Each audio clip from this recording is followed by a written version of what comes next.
Hey, everybody. It's your boy, Sean McLaughlin, at Options Sean on Twitter. Today is Thursday, May 15, 2025. You may notice I'm in a different spot. My audio may be a little different. I'm coming at you live from my laptop in my hotel room in New Orleans, Louisiana, right in the heart of the French Quarter. Me and the All-Star Charts gang have the Portfolio Accelerator event happening this week, midweek right now, or we're mid-conference right now. I had to run out in the middle of a presentation, rudely interrupting everybody. But hey, I care about you, so that's why I'm here. And we got some stuff to talk about. We've had some action, not a whole lot of action, but we had position and we booked some profits in, but we're still in. We got out of one with for a loss. It just wasn't working for us. But we'll get into all that. But before we bring up all the charts, let me drop the old disclaimer here that everything we discuss here is for educational purposes. I'm showing you what I'm doing with my money, and I'm hoping that you are learning something from this, following my process. And I'll just address the elephant in the room. Somebody in the All-Star Options chat had mentioned right before I went live. They said, "Hey, I'm surprised you're able to do this video. You're not hungover like everybody in New Orleans." And hey, that's the benefits of no longer being a drinker anymore. It keeps me able to get up in the morning and go for a run. I can't say the same for everybody else who's here. Everybody's certainly partaking in all of what New Orleans has to offer, both the good, the bad, and the well, dot dot dot. We'll just leave it like that. All right. Well, hey, we got the chart of the SPY up here, S&P 500. Boy, we have had quite a breakthrough, it feels, over the last, basically this week. This power gap, as my friend Kenny likes to say, that we had on Monday. No give back really yet. This red circle here, we've had it up on the charts for a few weeks now. That was the dreaded death cross that everybody was scared of. The death cross is starting to look like that was a really great buy signal. Seems like that often is a buy signal when everyone in the media gets all hyped up about that. But my friend, my man Steve Straza has been pounding the table on the potential for a V bottom, and every day that goes by, the V bottom is looking more and more real. I mean, geez, the S&P at almost 590 right now. We're only 25 points away from getting back to all-time highs. 3 weeks ago, that didn't look like we'd see all-time highs anytime soon.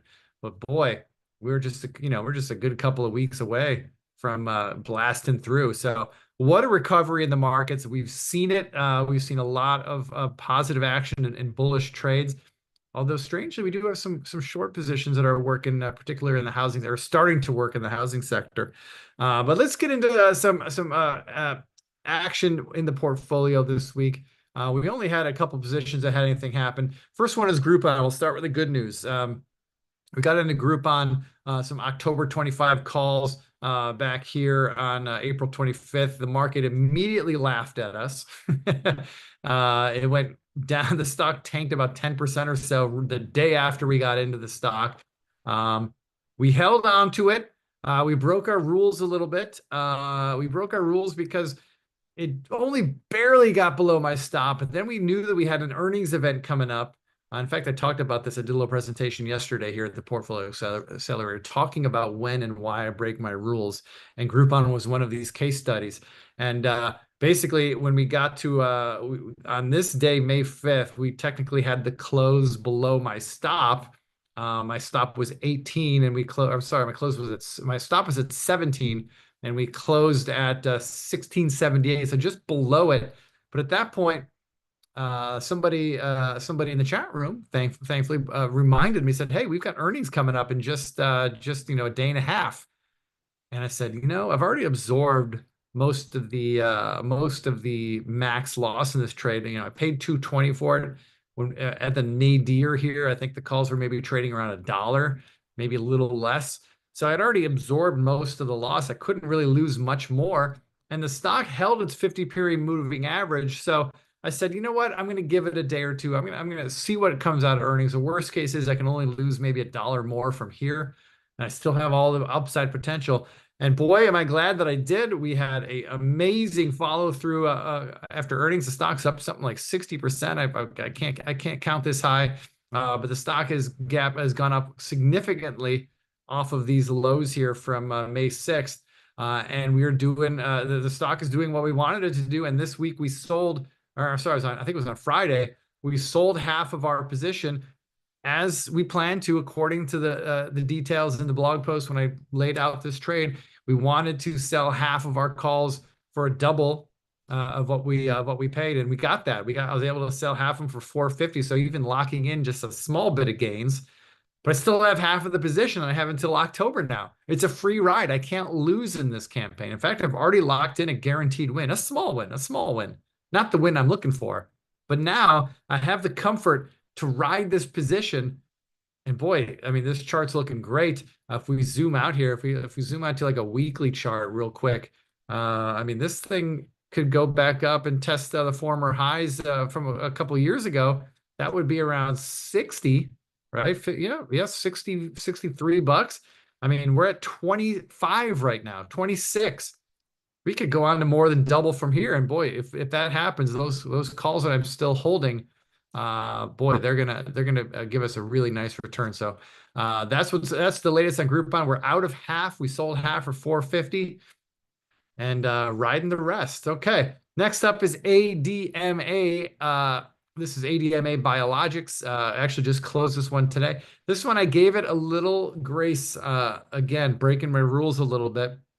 We had a close on the 13th, which was Tuesday, just below my stop loss level. My stop loss level was 20. It closed at 1988. But at the time, and I mentioned it in the chat room to everybody, I just wasn't convinced. I didn't think that that we needed to be so precise about that stop. So I was willing to give it another day.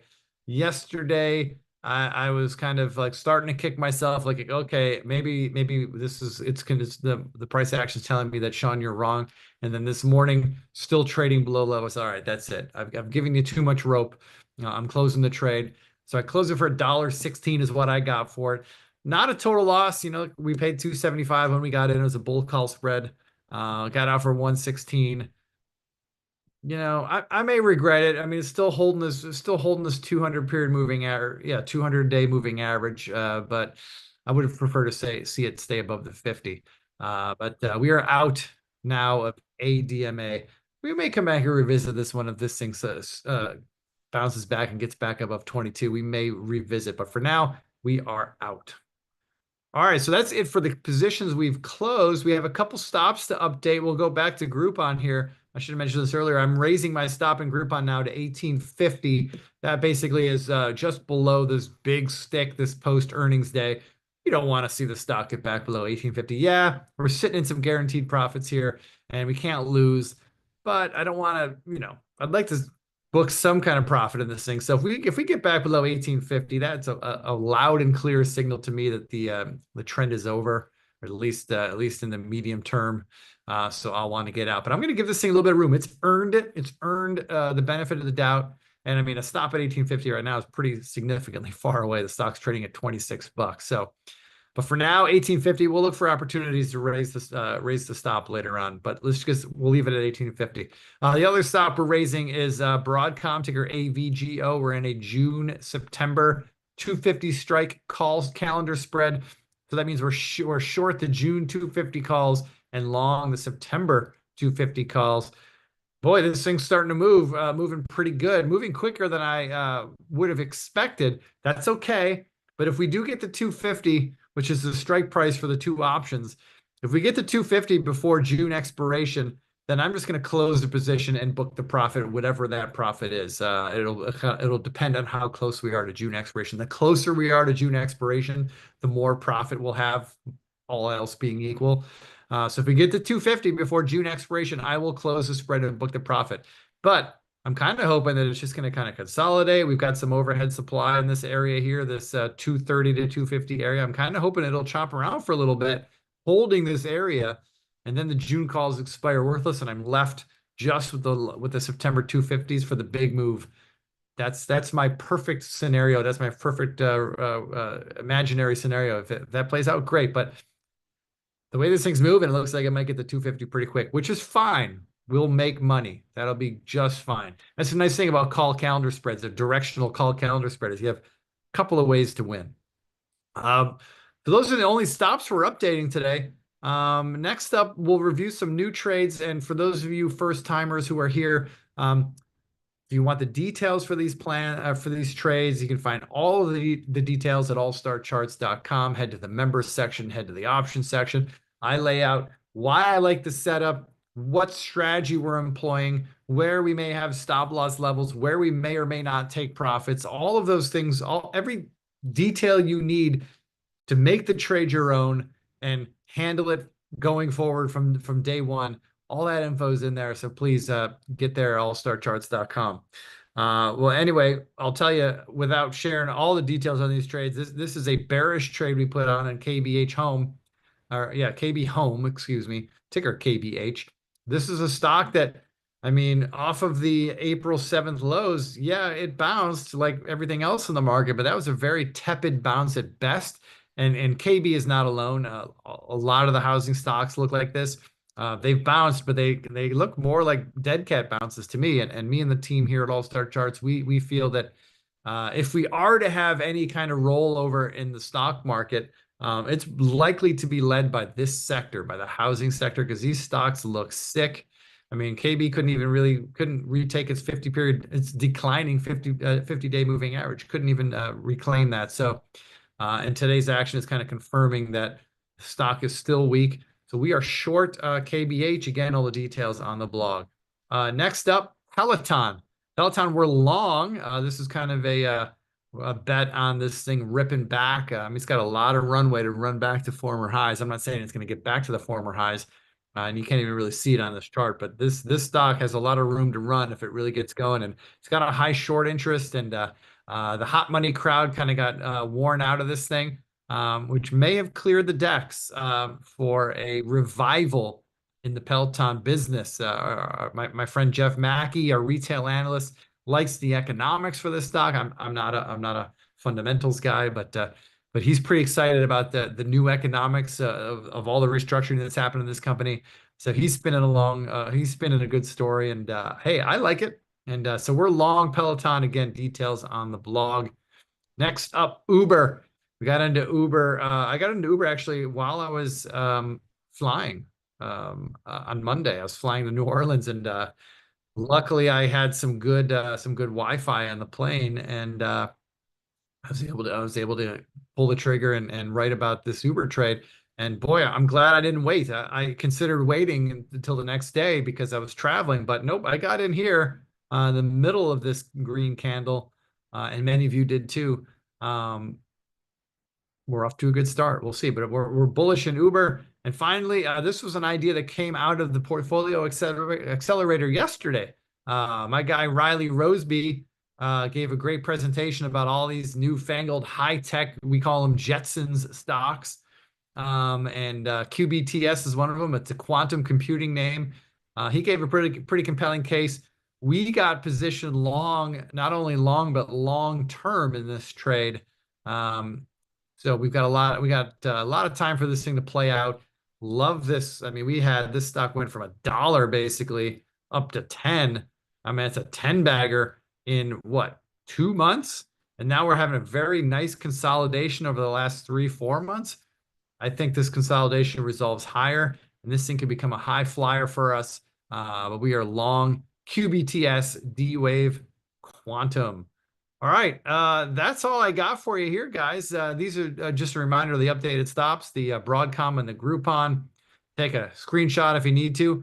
And as always, guys, if you have any questions at all about anything I've discussed here or just anything about All-Star Charts or All-Star Options, hit me up at info@allstarcharts.com. That question will get routed to me. I'll do my best to answer you as quickly as possible. If you're not getting these detailed trade plans for every trade that we put on at All-Star Options, hit that link right there, stockmarkettv.com/get all-star options. And then, hey, I'll throw a little bone to my friends at TrendSpider. If you like the charts that I share here in these presentations, I use trendspider.com. If you'd like to use them too, go to trendspider.com and use that promo code Sean50 to get a 50% discount on subscription plans at trendspider.com. All right, everybody, that's all I got from New Orleans. I'm here for another day. We got a few more presentations left here at the Portfolio Accelerator. I'm looking forward. We got some really smart people talking today. Boy, we've had a lot of opinions from a lot of people, a lot of smart people from a lot of different sectors. We've had somebody talking about materials. We had somebody talking about gold yesterday. I had somebody talk to us yesterday about gold and talk to me in a way of talk to me about gold in a way that I had never heard before, and it was really interesting. And we got more great stuff lined up today. So I'm gonna get back over there to the meeting so I can help and contribute. So I'm out of here. Have a great weekend, everybody. I know it's only Thursday, but have a great weekend. I'll be back in the home office next week, back to normally scheduled programming. Be well, everybody. Talk to you again next time.